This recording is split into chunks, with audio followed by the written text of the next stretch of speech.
And Tammy Nobles testified last week before Congress about all of this. Here's what she had to say. This could have been anyone's daughter. I don't want any other parent to live the nightmare that I am living. I am her voice now, and I'm going to fight with everything I have to get her story told and bring awareness of the issue at the border. If we had stricter border policies, my daughter would still be alive today. Nothing will bring my daughter back nor fix the pain of not having her here. But I want to prevent this from happening to someone else's child. This isn't about immigration. This is about protecting everyone in the United States. Unfortunately, Democrats on that committee treated her and the other parents afflicted by the border crisis with a very callous disregard this past week. Joining us now on the phone to share her story and to spread her message is Tammy Nobles. Tammy, thank you very much for joining us today. I really appreciate this. Thank you. Thank you for having me. I know that in talking to the media and certainly talking to Congress, you've told this story many times now, but I would, if you could, just tell people about your daughter, Kayla Hamilton. Kayla had high-functioning autism. She was determined to make her way in this world independently. She was very loving, a happy little girl that had a great outlook on life. I know she wasn't little, but she was still my baby, and Yes. She had a great outlook on life, very trusting, and had no idea the evil in this world. Even though you try to tell your children about, that you can't trust everybody, autism has a different set of challenges for them than your typical children. Kayla lost her life in 2022. The man who took it from her is an MS-13 gangster. How did you find out that he was an MS-13 and that he was an illegal immigrant? When the detective made the arrest on January 15th, 2023, he told me at first that it was a minor who was an illegal immigrant. So we were just processing that. And a week later, when they hit their press release, when Aberdeen put out their press release, we found out that it was an MS-13 gang member. And we were really shocked. You weren't told. You weren't told. You found out in the press that he was an MS-13 member? Yep. Yes. And my understanding is he had a tattoo on his chest. This is a typical feature for these gangsters, to get a tattoo to demonstrate their affiliation. Yes, according to Jim Jordan's report and the officials that did the investigation, they had in the report that he did have a tattoo. He did have a criminal record in El Salvador in 2020 of illicit gang activity. So he came over here as UAC, which is an unoccupied alien child without an adult, came over here saying that he was scared of gang activity in his country. No, you weren't. Not when you commit a crime like this. You were not looking for a freedom away from gangs. Now, when he came into the United States, it's your understanding that he actually turned himself into federal authorities. No, he was apprehended at the border. Okay, but he did. Okay, but either way, he ends up in custody, in federal custody, and they process him, correct? They do not. They do not make the phone call. They did not check his body.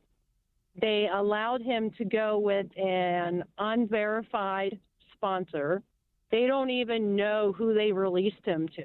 If it was a male, female, dad, mom, cousin, they don't know. They just let him go with this person.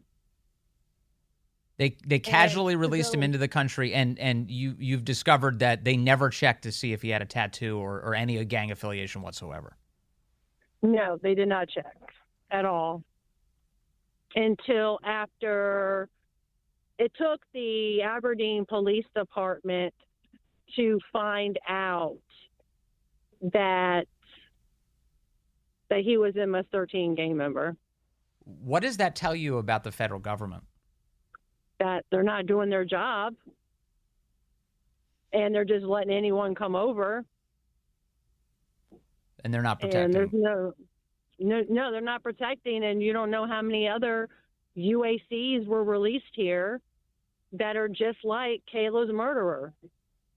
Yeah, MS-13 has a reputation for bringing in young people, making them gangsters, and then raining terror on the communities they arrive in. And that certainly happened in the case of your family. Definitely it happened, yes. And there was an illegal immigrant who owned trailers in the trailer park where Kayla was, and she rented out a room to this minor MS-13 gang member in the same trailer with Kayla. And the murderer was only living there for 5 days before he viciously murdered and raped my daughter. He murdered her and then he raped her. It's just horrific. I'm sorry that you have to deal with any of this. Tammy, what do we, in terms of processing, like how this all goes down, have you heard from the federal government at all? Has anybody reached out to you? The only two people that have been really great was Congressman Jim Jordan has really been a warrior for us. And Mark Green has reached out just a few weeks ago and had me testify for the impeachment of Mayorkas. So those are the two. I haven't heard anybody from the state of Maryland.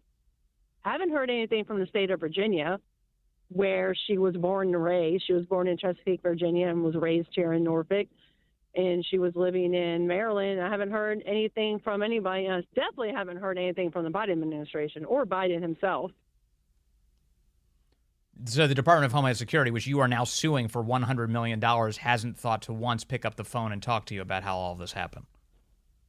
No, and of course, Mayorkas did not show up at the testimony to hear our stories. And the Democrats were disrespectful, and it was frustrating because they did not look at Kayla's pictures. They did not look at her videos. They didn't say her name. They were on their phones telling me that I'm not an expert. So wait, while you were testifying, while you were recounting the story of your daughter's life and her awful end, they didn't even look at you? They were playing on their phones during that period? Yes, they were on their phones telling me that I was not an expert. And it was just really frustrating because here I am sharing my story and my pain with you so there could be changes at the border so we can protect everyone that's living here. Yeah. And they just completely acted nonchalant, like it didn't matter. I want people to hear an example of this. Congressman Dan Goldman of New York is a Democrat. And he, in this audio, he directs his comments apparently towards Josephine Dunn, who also lost a child. Her daughter died from a fentanyl overdose as a result of the cartels and Biden's open border. Here's how Dan Goldman spoke to the mothers. You are here really to share your story, but you're being used as a fact witness for an impeachment investigation, and obviously, given what your experience has been, you don't have the background to understand what a high crime misdemeanor is and how it relates to this. And so I hope that you're handling that okay. When you heard him say that, what were you thinking? I was angry. I was sitting there like, what the world? That we don't have. We're sharing firsthand experience. We experienced it firsthand more than that professor that I don't even know why that professor was even sitting there, really. The Democrat witness. Bring anything. Yeah, she didn't even bring anything to the table. She kept talking about the Constitution. I'm like, what in the world are you talking about? You have no knowledge. You have a degree, but you don't bring any useful information to the table. Yes, whereas in your life, you have a real world impact that has happened to your family as a result of your government's betrayal. And so, in other words, you are exactly the kind of witness who should be before that panel. And Dan Goldman talks down to you and the other mothers who are there like your children. Yes, like we're idiots. I'm not an idiot. I have a bachelor's degree in information technology and bachelor of science. We're not idiots, like we know what happened because of our children. Yes. That's how we figured out. And we're more of an expert now than we ever were.